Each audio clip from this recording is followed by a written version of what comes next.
Hello everyone, my name is Andrew and welcome back to Frames of Space.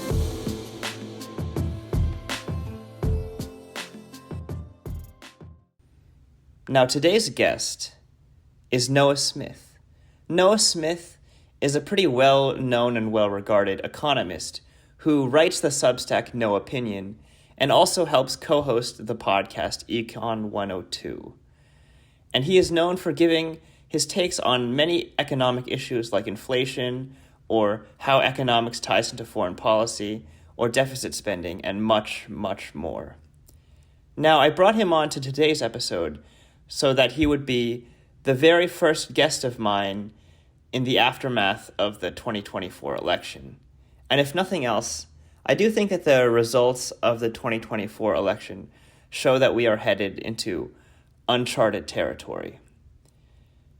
Now, there are so many things about the future that we don't know. I think by now we probably know that the upcoming presidency is going to be unprecedented. But that's about all we know. We don't know how much of the policies that Trump says he wants to pass will actually get passed. We don't know how big the effect of those policies will be. And many of the people that he has appointed to be part of his upcoming administration, we don't know how long they'll stay in the administration. Like, they might be the ones in charge of all the economic policies that he wants to pass, or they might get fired within a few months, and we have no way of knowing right now.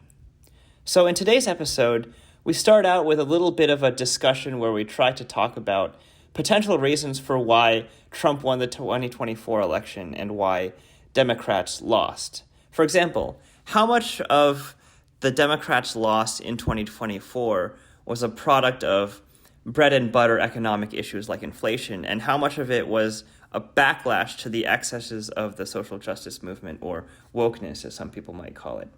So we talk about that, and then we dive into a lot of the economic policies that Trump says that he wants to pass, like deficit spending, tax cuts, removal of economic programs, but especially tariffs.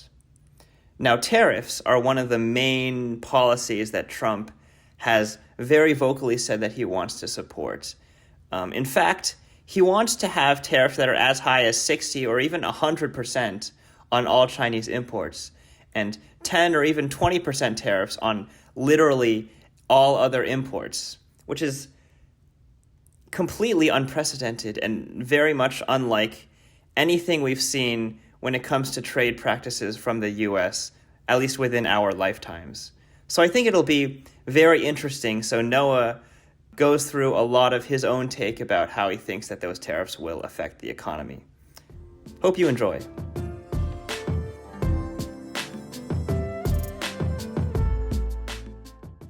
You ready? I'm ready. Noah Smith, thank you so much for taking the time to come onto this podcast. It is an honor. I'm happy to be here. All right. So the first question is going to be just straightforward and blunt. Why do you think Democrats lost the 2024 election? Well, I think that people were pissed off at kind of woke culture was one reason. I think that people were pissed off inflation was another reason. I think that I don't know if people were really pissed off about immigration, if that was just sort of a proxy thing for woke culture. Like, because Republicans told the story about how immigrants are going to vote for woke culture. It's like we're being replaced and all this stuff. I think there was some of that, but I think, people are upset that the Biden administration let lots of people illegally cross the border and request asylum and stay legally, like break the rules and get rewarded for it. I think there were people pissed off about that, especially in cities where they bust the asylum seekers to like New York and made them put them up in hotels and whatever. So I think that was a problem. I think inflation, immigration, obviously wokeness. And then I think Kamala Harris wasn't that compelling candidate. She had in 2020, she was the woke candidate. And then I think that stayed with her. She tried to pivot to like patriotism and unity and like centrism and all this stuff. But I don't think it took. It was very rushed. People didn't have time to get to know that and see that. So I think that was a problem. And then Kamala Harris herself is a careerist without strong principles, and I think she couldn't tell a compelling story of what kind of America she wanted to build. So I think that was a problem. And then on top of that, I think that like people just a lot of people just watch, Rogan or Barstool Sports or other media that's not very friendly to Democrats. And I think the traditional media like CNN or the New York Times was more friendly to Democrats, and that's in decline. And new media is more friendly to Republicans. All right, so you gave wokeness and inflation as some of the primary causes for why Democrats lost. I want to touch on both of them, but I guess the first question would be like, why do you think wokeness caused Democrats to lose in 2024 if it didn't cause them to lose in 2020 or 2022, which were both time periods where wokeness was arguably much worse? Right. So yeah, that's a great point. So I think first of all, in 2020, a lot of people got really angry about wokeness, and it motivated a lot of Trump vote. But I think that the thing about wokeness is that there was a fervor among progressives that resulted from the 2020 protests. Like a lot of progressives were so wokeness is less popular now because in 2020 wokeness meant this street protest against Trump and against COVID. The 2020 protests were to some degree an anti-lockdown protest. No one wants to talk about that. Yeah, there was like a surprising amount of overlap between the BLM protests and the anti-COVID lockdown protests in 2020. Yeah, sure. I had a friend who was a law student at the time tell me, like, she's like, we all went out into the street. We say it was for George Floyd, but it was about COVID. But it was a perfect storm. It felt like something, like people had nothing to do in COVID, and so it felt like getting involved in this radical politics thing, which was mostly online, and then occasionally you go out to street protest. It like that was something to do. And actually you saw places that had more Floyd protests voted more Democratic in 2020. So wokeness actually won the election in 2020. It was popular. Wokeness was popular. It was divisive. Republicans really hated and feared it, but Democrats got really into it. It was so what do you say? It was divisive and popular in that like it alienated like 40% of the electorate, but it got support from 60% of the electorate, like something like that. Yeah, maybe 51-49, but yes, that's exactly right. Or like 52-48 or some like like impossible to know margin. Yeah, exactly. I think that's exactly right. And I think that then what you had over the next few years is when people started when wokeness became more than just a street protest movement, it became more than just like, let's go outside and yell at cops. Let's, like post some virtue signaling bullshit on social media. When the rubber hit the road and people started, like everyone had to do a mandatory DEI statement. And then you had, like everything was based on hiring discrimination. Then you had, standardized tests getting canceled. And you had a massive crisis of competence at scientific institutions. And you, like throughout America, through schools and city governments, you had the rubber hit the road and wokeness was operationalized and people did not like what happened. But then why as an idea was popular in 2020, but as an actual set of policies was unpopular thereafter. But then why didn't it cause Democrats to lose in 2022? Because like that was the period where A, it was operationalized, and B, it was operationalized to a larger extent than it is currently operationalized. Well, yes, but first of all, that was a very low turnout election. It was a low turnout midterm, and Democrats do much better in low turnout elections because educated progressives vote and like working class people vote less. So high turnout. It's just turnout. Actually helps Republicans. It's just turnout. Is your answer? Turnout was the big one. Also, people were still really mad about January 6th. I don't know why people have forgotten about that and now no longer care, but I think that you saw that. Also, remember that Republicans did win. Like Republicans won that election. They didn't win by nearly as much as pollsters would have predicted. They didn't win by nearly as much as they won in 2010 or then as Democrats won in 2014. You didn't have this massive midterm backlash. We thought there was going to be a huge red wave. Some people thought there was going to be a huge red wave and there was not. Yeah. So I think, I think that, turnout was a big part of that. And then, and people were still really mad at Trump about January 6th. So, yeah. Anyway, I think, people got more and more mad at wokeness as time went on. I think, people were voting for Reagan in the 80s because they were still mad about stuff that had happened in 1968. There's a lag between when these things happen and when people allow themselves to get mad and do something about it. So maybe Maybe there's going to be so like, would you agree with the premise that wokeness has been gradually declining over like the last 2 years or so? 100%. Absolutely. So maybe Yeah. maybe there's going to be a lag between like the moderation of wokeness and people realizing that and like becoming more supportive of Democrats as a result. Yes. Yeah. I mean, by the end of this decade, you're going to see people starting to like forget the disruptions of wokeness and starting to, support Democrats more. But it's going to take a while. I think that is going to leave a bad taste in people's mouths for years, especially because you're going to get some, hardcore progressive activist types who insist on trying to like shame Hispanic voters back into the party by calling them white adjacent. Yeah. You've seen that, right? I have seen that. Yeah. No. But I guess what I will say is that I do think that, yeah, I like the whole thing about how wokeness has gotten better over time. There are still some people like that, but it is nowhere near as pronounced as like I would have expected if we were still on the same caliber of wokeness as like 2 or 3 years ago. Right. Yeah. Right. So there's one quote from one of your articles that I thought was kind of striking. So I'm going to quote it right now.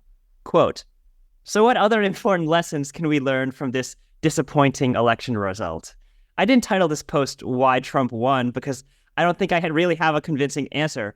I'm not a political scientist or even a political pundit.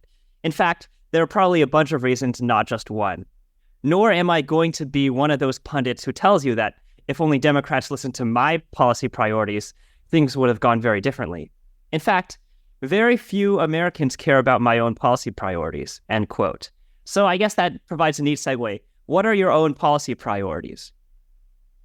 My own policy priorities, I care a whole lot about industrial policy and rebuilding our industrial base. I think that this is something Trump has talked about, but that tariffs aren't going to do. Like, tariffs are not an effective tool for rebuilding an industrial base. They may be an important targeted, minor piece of the effort. Tariffs, it'd be very good at keeping out specific products. Wait, sorry, explain what specific tariffs Trump wants to pass when he gets into office. Okay, Trump has talked about a lot. He's said the phrase 1,000% tariffs. I doubt that will happen. What the actual tariffs that he has talked about multiple times include a 60% tariff on everything from China. And that's not everything from China, by the way. That's everything that was finally assembled in China. So everything that has a made in China stamp on it, right? So actually components made in China that are part of something that was made in Mexico, it's not clear whether we even know how to tax that yet. But then, so there's that. And then he has also talked about putting a 20% across the board tariffs on all imports. Those are the two tariffs he's discussed.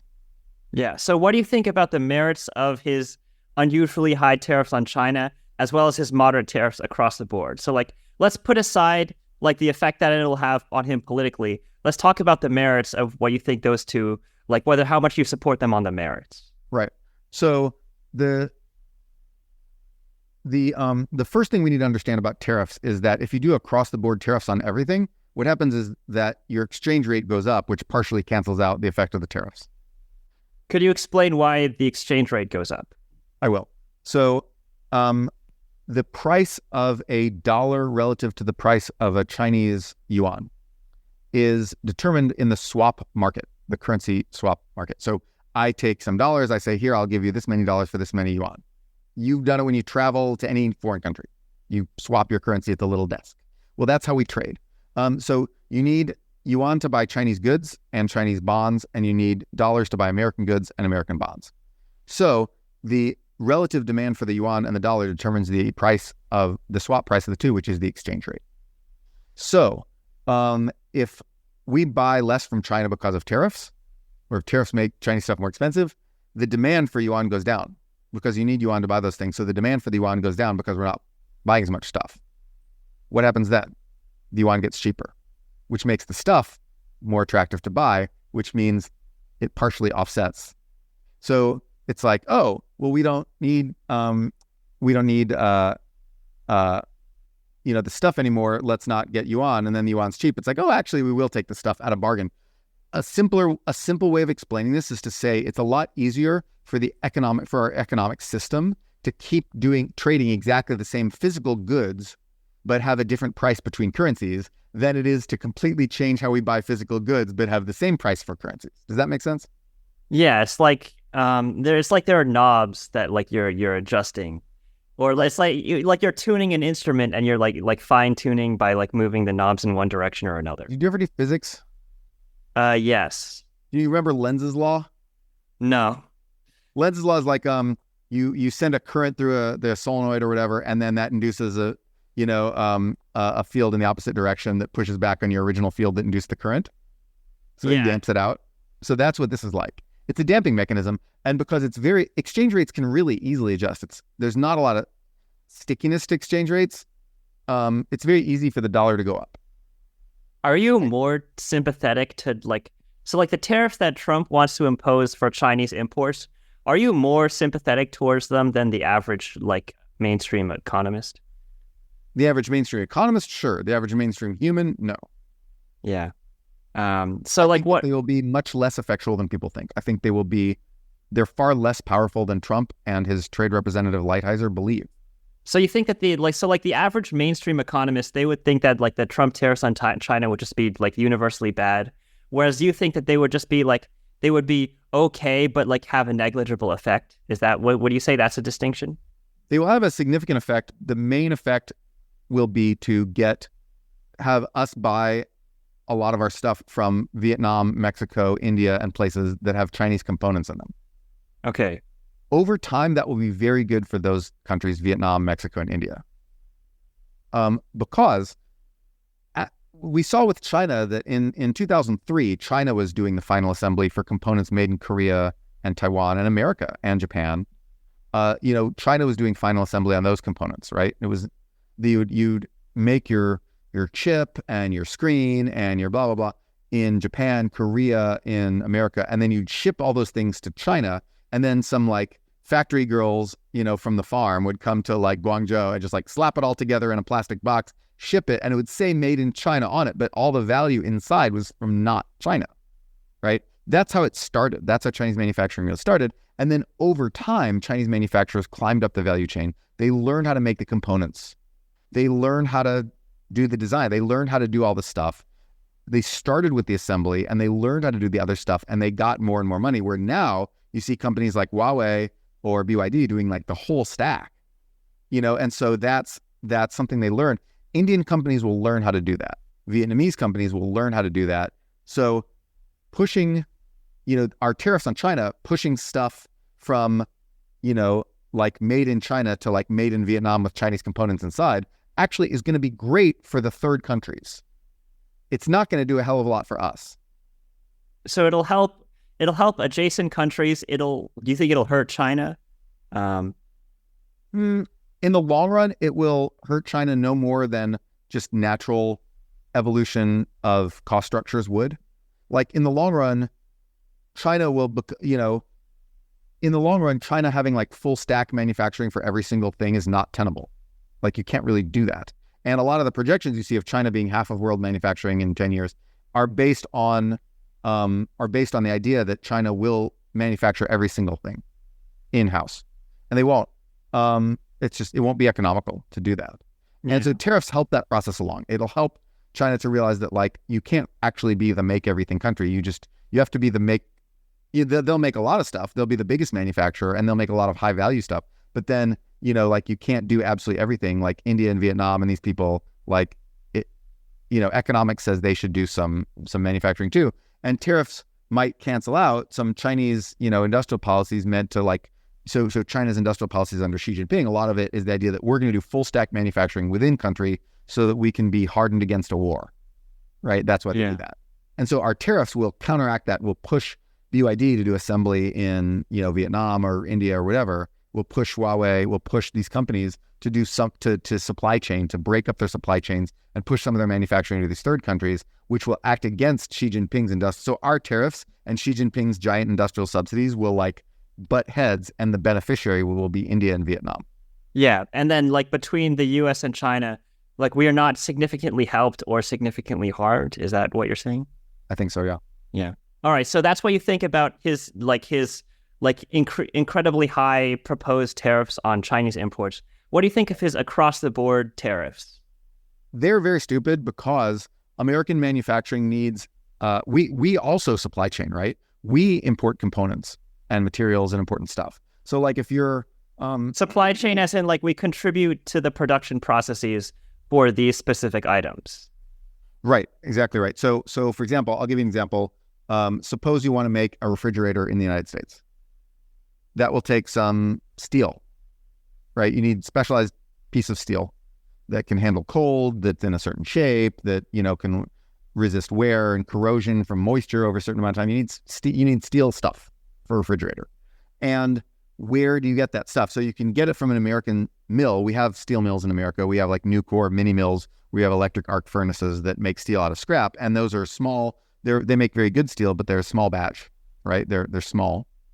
And or you can go buy steel from, you know, Mittal, ArcelorMittal, which is a combined European-Indian company, right? They make the best steel on the planet, and they make it in high volumes, right? They're better than they make better steel than any Chinese steel company.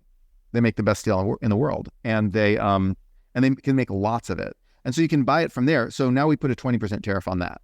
That makes steel more expensive for American refrigerator makers. So what do refrigerator makers do? They can either shut down and just go out of business, or just shrink, sell fewer refrigerators, or they can raise prices and for consumers and hope that the consumers are willing to pay more for a refrigerator. Either way, they're going to take a hit. Whirlpool, whoever makes American refrigerators, is going to take a big hit from not being able to afford this component. And then, so what Trump and Lighthizer... Not being able to afford the components that they used to be able to afford because there were no tariffs on them. Yeah. Correct. Yeah. That's right. The tariff makes those components more expensive, so they make production of a refrigerator in America more expensive.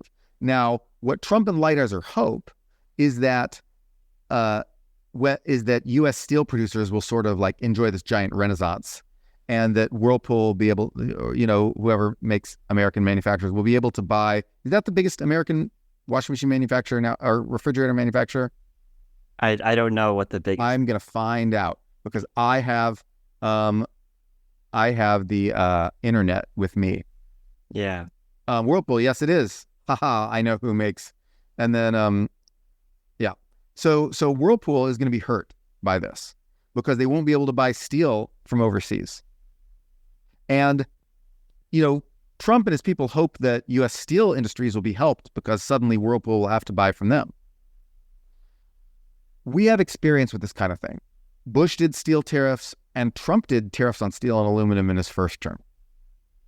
What happened then was that U.S. manufacturers were hurt and the steel industry experienced only a very tiny revival. Yes, they experienced a little bit of benefit, but it was very small. Most of the incidents, that's what we mean. Explain what incidence is. Yeah. It's the impact of taxes. It's who really gets hit by taxes. So in this case, not who officially pays the taxes, but who ends up taking the economic hit.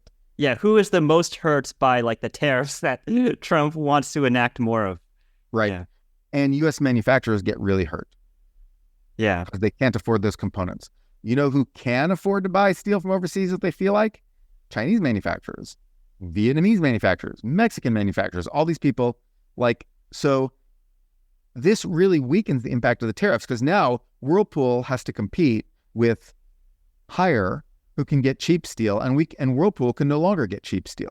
The Chinese company can get the cheap steel. The American company can't get the cheap steel.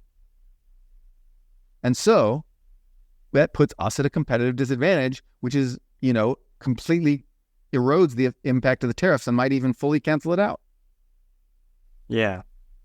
So do you think that like the tariff that he's proposing across the board will have like a mildly negative effect on the economy and increase inflation? Is that what you're saying? Yes. Yes. All right. Yeah. So let's talk about inflation then. So like obviously Trump's tariffs might have a bad impact on inflation, but like let's take the average voter, or like pollsters might refer to them as like the median voter, whoever the average American that we think of that like causes elections to swing between Democrats and Republicans. How much does the median voter care about inflation? I think the median voter cares about inflation quite a lot. You see large, long, and lasting anger from bouts of inflation. So I guess you mentioned that like inflation was like yet another thing that might have caused Democrats to lose the election in 2024. So then I guess my question is like, Why did inflation suddenly become a big deal for the 2024 elections if it didn't cause Democrats to lose in 2022? Is it just the same thing about voter turnout that you mentioned earlier, or is there something else to it? Well, the thing is that in 2022, inflation had been going on, but it there's a lag. You can see in the data, you can see a lag between when people really internalize the effect of inflation. So when that's true when inflation rises, and it's true when inflation falls. When inflation rises, people don't immediately get mad. Like inflation rose in the 1970s, it rose at the beginning of the decade, but people didn't really start revolting against it until the end of the decade, right? People revolted against Carter, but inflation began under Nixon. And there was Ford between those two, right? Like major inflation began in the early 70s, and people didn't get mad until years and years later. So that actually, I feel like, took longer for there to be a revolt. Here, inflation already had gone down and subsided, but I think that it left a bad taste in people's mouth. Is this, maybe this might be an illustrative example to help explain the trend that you're talking about. Could you talk about the difference between cumulative inflation and current inflation? Right. Current inflation is how fast prices are going up right now. Cumulative inflation is how much prices have gone up since a certain point in the past, for example, since 2019. So I guess the question is, maybe the reason why like the median voter swung towards Republicans in 2024 is because they were thinking of cumulative inflation while policymakers were thinking about current inflation. That seems like a strong possibility. Yeah. So I guess then the question is like, to what extent do you think what do you think Democrats could have done with respect to inflation that would have like improved their electoral prospects in 2024? Well, so I don't know if actually, so part of the inflation, let's say maybe 3 percentage points, was due to Biden spending a ton of money on the American Rescue Plan in 2021. You think the ARP only contributed like 3% to our current inflation? Well, not even to current. Currently, inflation's like back down to 2. So 3%, like not 3% of like the inflation, but 3%. 3 percentage points. Yeah, not so like. Yeah, 3 percentage points of the like the inflation. So like let's say that inflation was like 6 percentage points. He contributed like 3 percentage points. Is that what you mean? Correct. Inflation went up to about 8.5%, and about 3 percentage points of that was probably from Biden. Yeah. So maybe like 40 or these percentages are really confusing, but let's just stick to 3% out of the total inflation rate. Right. So suppose that in 2021 and 2022, instead of having 8.5% inflation, we'd had 5.5% inflation because Biden spent less money on pandemic relief, on the American Rescue Plan. Suppose that had happened. What would the Federal Reserve have done? Well, the Federal Reserve probably wouldn't have raised interest rates with the same amount of urgency that they did. And in that case, inflation would have stayed high for longer. It would have been lower at the peak, but it might have lasted for longer. Yeah, they would have flattened the curve of inflation. Exactly. Yeah. And had that happened, would people be more angry about that now or less angry about it? I actually don't know, but I don't know how big a difference that would have made. Yeah, it's possible that it's really interesting to think about all these counterfactuals about what Democrats could have done. Because like, let's say that Biden does not spend on huge stimulus packages to boost the economy and lower unemployment. It's possible that like the current inflation at the time would have gone down, but cumulative inflation would have stayed the same, and it would have just led to the same wipeout in 2024, with the main difference being that the economy didn't actually improve to the same extent that it did. Right. Yeah. So go ahead. Yeah. I don't know. I don't know if that would have made a big difference. I think you could probably tweak it, finesse it. I don't know that it would have made a giant difference. I think that's why, even though I think people were mad about inflation, I'm not sure how much Biden could have really done about it because of the Fed. Because the Fed was involved as well. And the Fed is not perfect either. Yeah. So they couldn't have done anything about it, so that you maybe, and like they tried, so like they couldn't have done that much about inflation, and they tried to moderate on wokeness, but it was too late by then because these are long-standing trends. Right. Yeah. So maybe, so I guess the question is like, what do you think that the median voter cares more about inflation than they care about unemployment? I think they do. I think inflation makes them angrier than unemployment makes them. All right, explain why. Well, because inflation affects everybody. I think the big reason is inflation affects everybody while unemployment only affects a few people. I think that suppose you have unemployment, which normally is around like 4 or 5%, right?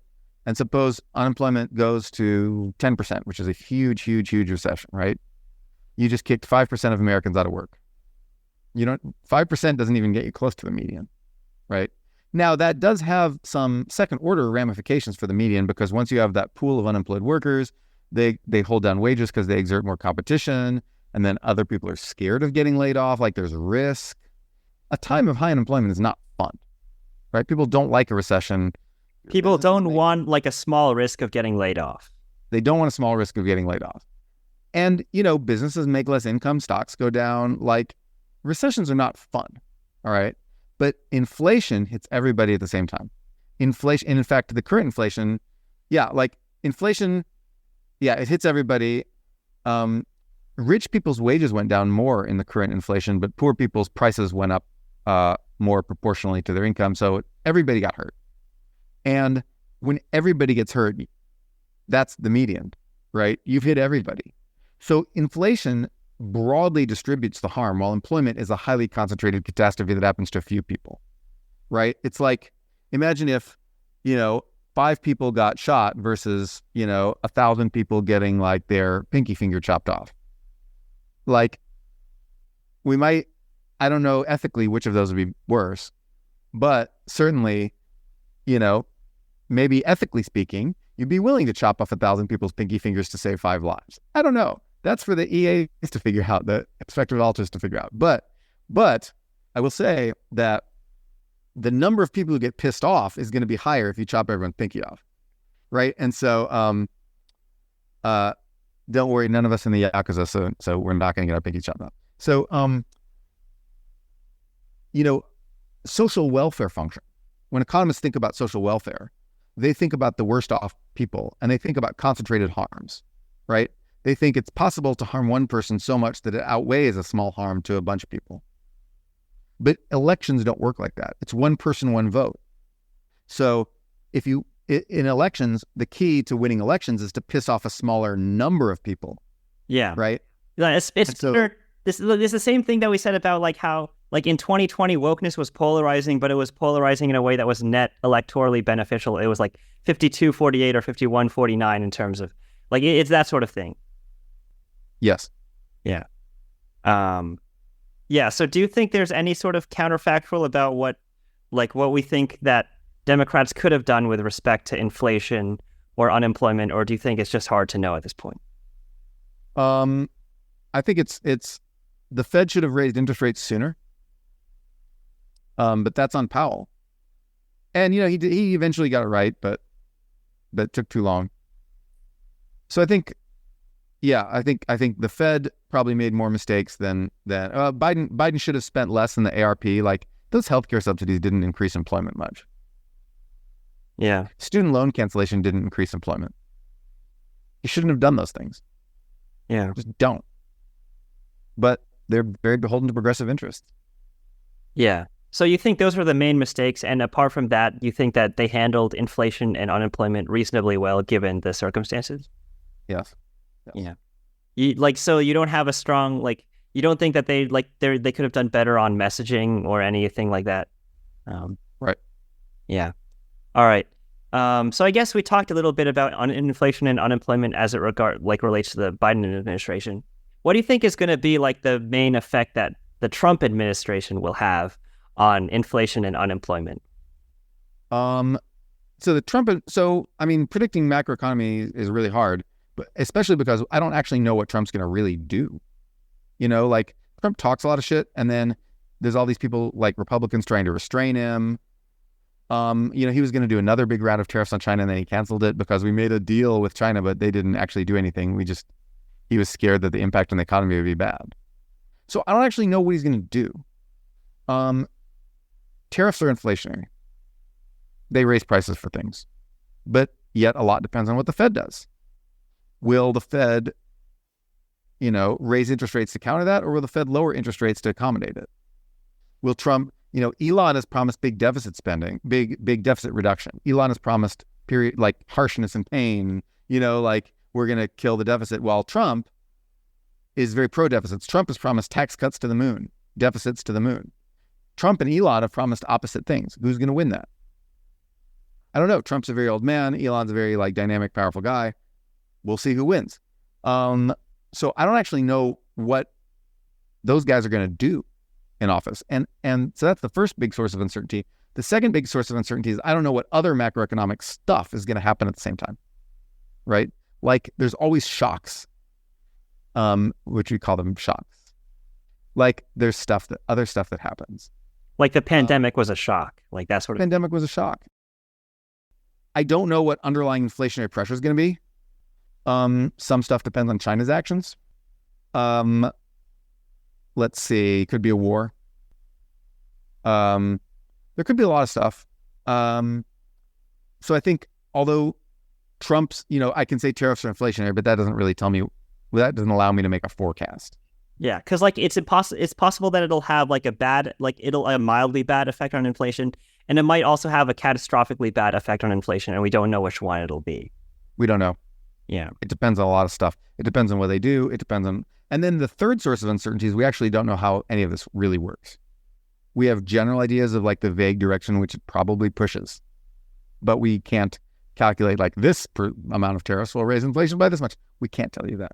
Yeah, because and also the actual percentage tariffs are so high that it's basically unprecedented in modern history with respect to the American economy. That's right. We don't have a lot of, we've never tried tariffs like that in the supply chaining age. And we don't really know what it'll do. Tariffs in Trump's first term, the tariffs on China caused the dollar to strengthen against the yuan. They were higher tariffs on certain things. There weren't across the board tariffs on China. Yeah. So maybe the theory is the reason why his tariffs were pretty mild back then is because a lot of his advisors and a lot of his generals managed to sufficiently talk him down from a lot of the more extreme policies that he wanted to pass. It's probably true. Probably true. Yeah. So we'll see if that happens now. It's just, it's almost the opposite problem with Democrats. You get this sort of committee effect where a whole bunch of people will a whole bunch of experts will all tell you that what you need to do is pay them out, basically. And then with the Republicans, you have a whole bunch of people jostling to be the alpha male. Yeah. And a lot of the time, the alpha males just have completely different ideas about how to run the economy. Yeah. We'll see if there's a Trump-Elon breakup. We'll see if there's a Trump-RFK breakup. It's we'll see if Trump just dies. Yeah. Can you talk about some of the ways in which Trump's ideas are contradictory compared to Elon's ideas? Well, deficits, certainly. Trump has promised massive, massive deficits. Elon has promised massive deficit reduction.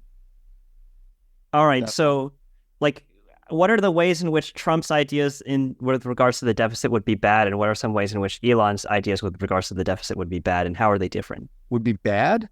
So if we keep doing deficits, we'll get higher inflationary pressure, and eventually we'll, because interest rates aren't going back to zero, we'll crowd out some of the other items in the budget, and then have to pay all this massive interest costs and borrow just to cover our own interest payments, which is terrible. And then Trump would try to stop that by forcing the Fed to lower interest rates so that we can carry that debt more easily so that interest rates go to zero. Yeah. And that will cause inflation. So you keep going, sorry. Yeah, deficits.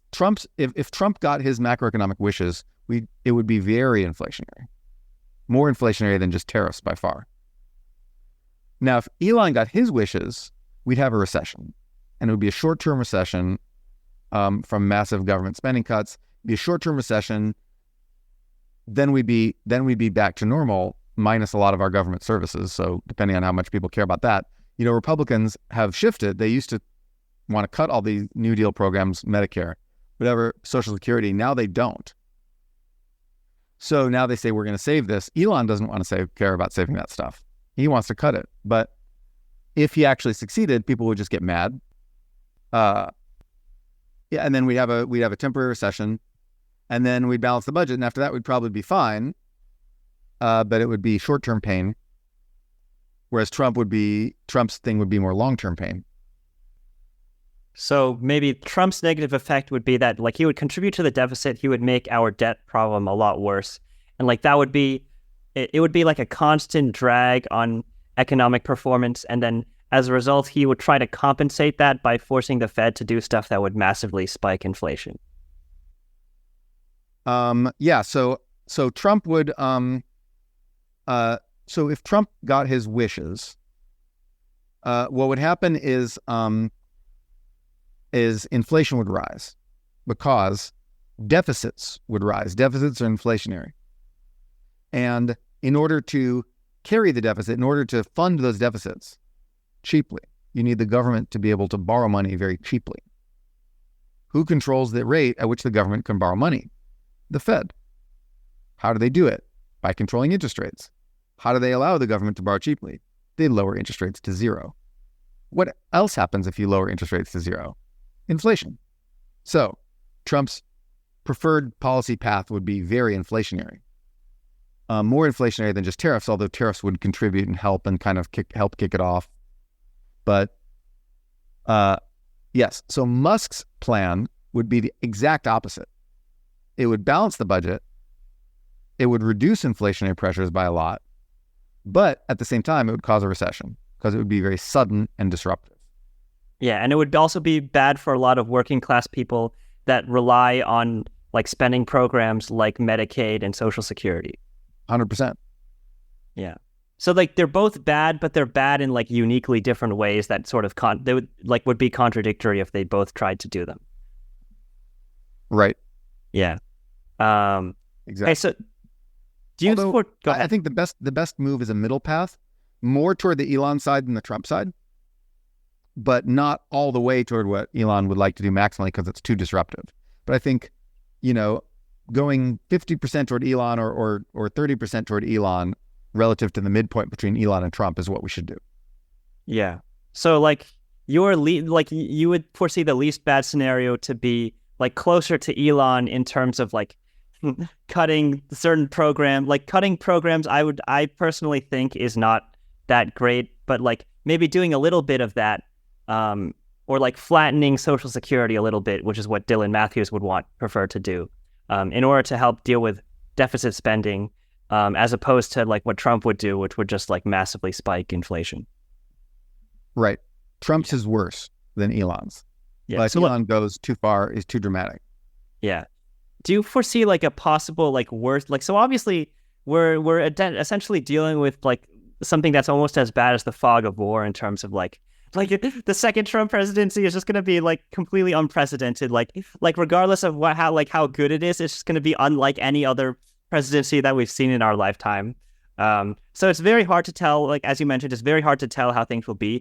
Do you foresee like a worst case scenario that might come from it? Like economically, at least. The worst case scenario is rampant inflation, which the government then tries to control with like price controls. Then we get Venezuela. Yeah. So explain A, how price controls are bad, and B, give the Venezuela analogy to people who don't know. Right. So what happened in Venezuela is, for a number of reasons, inflation started climbing. But then they responded to it by trying to control the prices of things. But this made people scared because they wouldn't be able to sell stuff. If the value of the bolivar goes down, the Venezuelan currency, if the value of the currency goes down, and then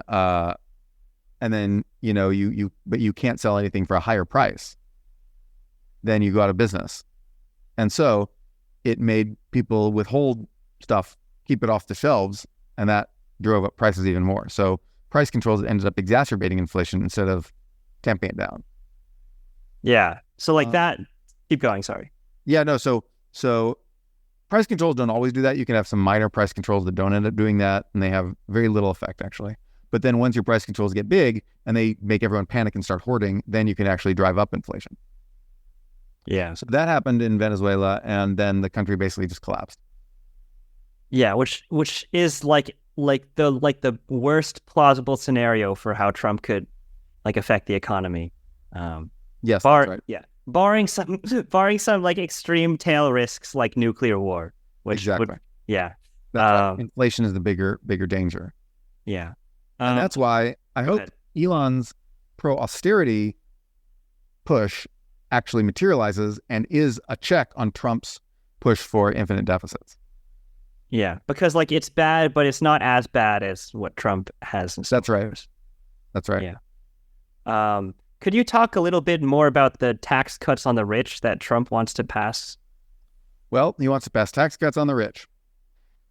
Part of this is that when we pass tax cuts, we play this game where we say that they're not going to be made permanent, and then we make them permanent. So Trump is going to make his corporate tax cuts permanent from his first term.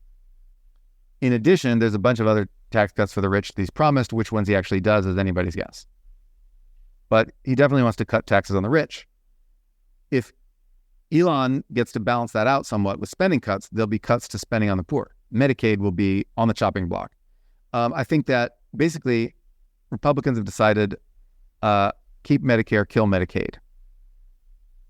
They're And really like going for Medicaid. gut Social Security as well, right? No, I think they don't want to do that. Republicans don't want to do that. Social Security is having problems because lower fertility rates means it's in a big fiscal hole. That's going to have to be dealt with benefit cuts and with raising the retirement age. But they mainly want to kill Medicare. No, they mainly want to kill Medicaid. All right, they mainly want to kill Medicaid. Medicare is for old people. Medicaid is for poor people. Okay. We gave these two things similar titles because we're a cheesy sort of civilization. Yeah. But Medicare is for old, Medicaid is for poor. They want to keep the one for the old and kill the one for the poor. All right. What do you think about the right wing, like the argument that some right wingers make that like tax cuts are good, like tax cuts on the rich are good because they'll help boost the U.S.'s economic performance? It does. We actually have pretty good data on this now. It does actually do that to a small degree, but not by a huge amount. So Trump's corporate tax cuts boosted investment by like 2%, 3% maybe. It boosted investment. It did something. Companies invest a little bit more, but not enough to come close to offsetting the fiscal impact of the taxes themselves, of the tax cuts themselves. Because basically we did huge deficit. We had big deficits for a small increase in economic performance. Yeah. So benefit was not amazing.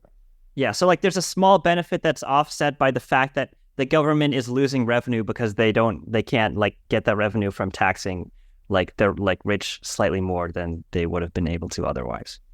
Yeah. Yes. What impact do you think Trump will... So if we've talked about the Federal Reserve and how they control interest rates, what impact do you think Trump will have on the Federal Reserve? It's really hard to say. Trump and Musk are both talking about revoking the independence of the Federal Reserve. Musk would love to raise interest rates. Trump would love to lower interest rates. This is a very similar difference to the fight over deficits. And either way, compromising the independence of the Federal Reserve is a poor idea. It's a bad idea. Shouldn't do it. But if they did do it, whether they'd push for lower or higher interest rates depends on who wins the internal battle between Trump and Musk. Yeah. All right. So explain a little bit more about the independence of the Federal Reserve and how that's being threatened. So the independence of the Federal Reserve could be threatened with legal changes. You could just change the law so that the Federal Reserve has to like do what you say. Yeah, because like it's supposed to be nonpartisan and not beholden to the president. Right. Yeah. In reality, it's a little bit, it never is 100% that, but it's pretty independent. Pretty good. One other thing you could do is just threaten that law and use that threat hanging over the head of the Federal Reserve to force it to do what you want without formally revoking its independence. Yeah. So like even if they're not successful in formally revoking like the Fed's independence, like simply the threat that they might do that is enough to like get them to sort of like that's a present threat. Yes. Yeah. And then basically if they are successfully able to revoke the Fed, basically Trump and Elon both have contradictory ideas about what they would want to do with the Fed. Which one do you think has like the less bad idea for what to do with the Fed? Well, again, it all comes back to the fiscal stuff. You know, Elon would cut deficits and raise interest rates. That would produce short-term pain. You can't look at monetary policy independent of fiscal policy. They both affect the same things. So you have to look at what they do in concert. So I'd say my answer is the same as before. Yeah, too hard to say. Yeah. Yeah, Trump would be highly inflationary going forward on an indefinite basis. Elon's would be highly contractionary on a temporary basis. Yeah. All right. So I guess another question that I have. So like I think one potential like strain of Trump support from like maybe Asian American voters would be the idea that he could be hard on China. Like we talked a little bit about like the effect that his tariffs on China will have.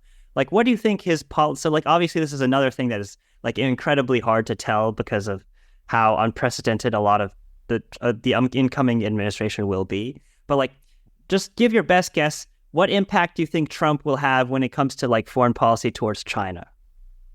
It's hard to say. I mean, so Trump was known as a China hawk in his first term, but in terms of substantive stuff, Biden did more.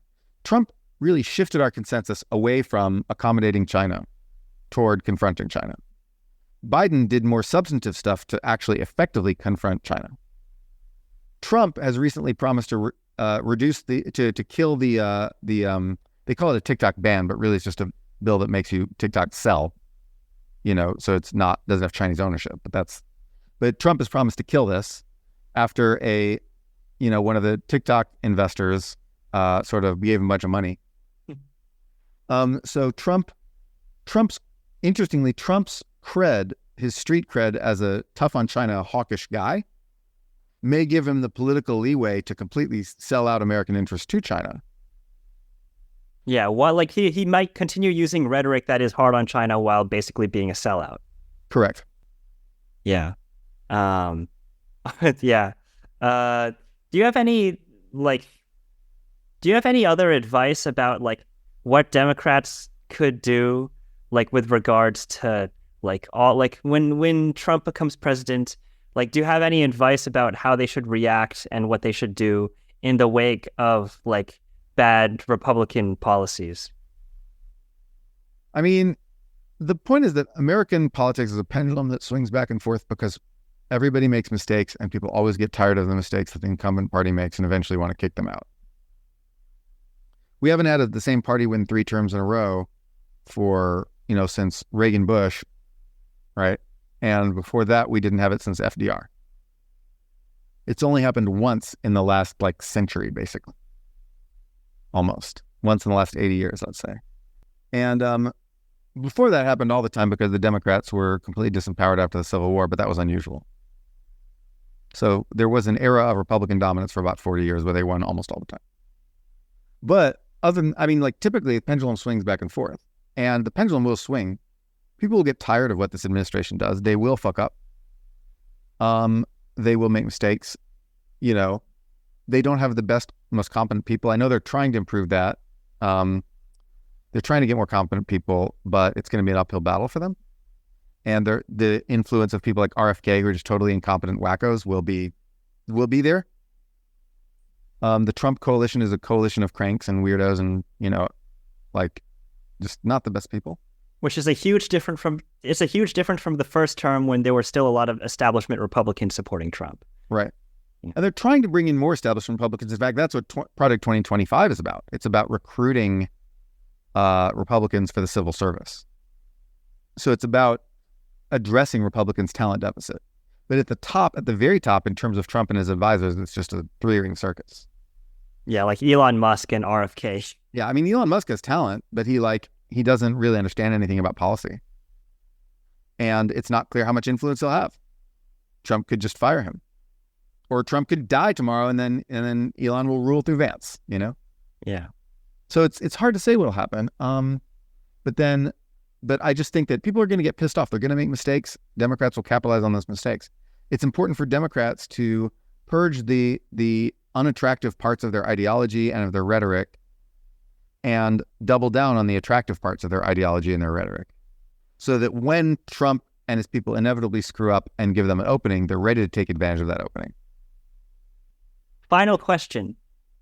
What are some movies or TV shows that you would recommend for people who want to take their mind off of politics for a bit? Do you mean recent stuff or classic? Either one. All right. Or both. Let's go with both. You should watch Star Trek Strange New Worlds, the new Star Trek show. It's really, really great. The Discovery spinoff, right? Correct. Yeah. You should watch Spy Family, the Japanese cartoon. Let's see. What else really good stuff is there right now? Those are like the best things on TV. In terms of movies, I don't really keep up with like movies, but then there's a bunch of classic movies you can watch. One movie that is really classic that very few people have seen is called Kamikaze Girls. It's just a cute little comedy about two teenage girls becoming friends in a small town in Japan. Kamikaze Girls, great movie. Watch the movie Slacker. It's about Austin in the 1980s. It's an artsy, surreal, weird indie movie. So Slacker, Kamikaze Girls. Yeah, these are some movies you should watch. All right. Noah Smith, thank you so much for taking the time to come onto this podcast. Awesome. Thanks for having me on. Thank you for listening. If you enjoyed this episode and would like to hear more, make sure to follow this podcast on Spotify, Apple Podcasts, or anywhere else that you get your podcasts from. Until next time, goodbye.